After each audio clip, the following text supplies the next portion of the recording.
Raj Tarun, Lavanya case మీడియాలో hot topic గా ఉన్న సమయంలో రాజ్ తరుణ్ నటించిన 2 సినిమాలు విడుదలకు రెడీ అయ్యాయి. అసలే కష్టాల్లో ఉన్న రాజ్ తరుణ్ పై పోలీసులు ఏ1 ముద్దాయిగా కేసు నమోదు చేశారు. ఆ కేసు విషయంలో రాజ్ తరుణ్ కోర్టుకి రావాలంటూ పోలీసులు నోటీసులు ఇచ్చారు. కానీ రాజ్ తరుణ్ తనకు కోర్టుకు వచ్చేందుకు సమయం లేదు అని లాయర్ ద్వారా కోర్టుకు చెప్పాడు.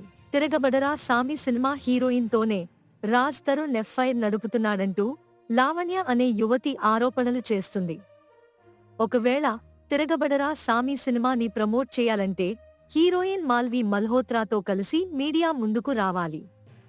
అక్కడ రాజ్ తరుణ్ కి, మాల్వి మల్హోత్రాకు కేసుకి సంబంధించిన ప్రశ్నలు ఎదురవ్వడం ఖాయం.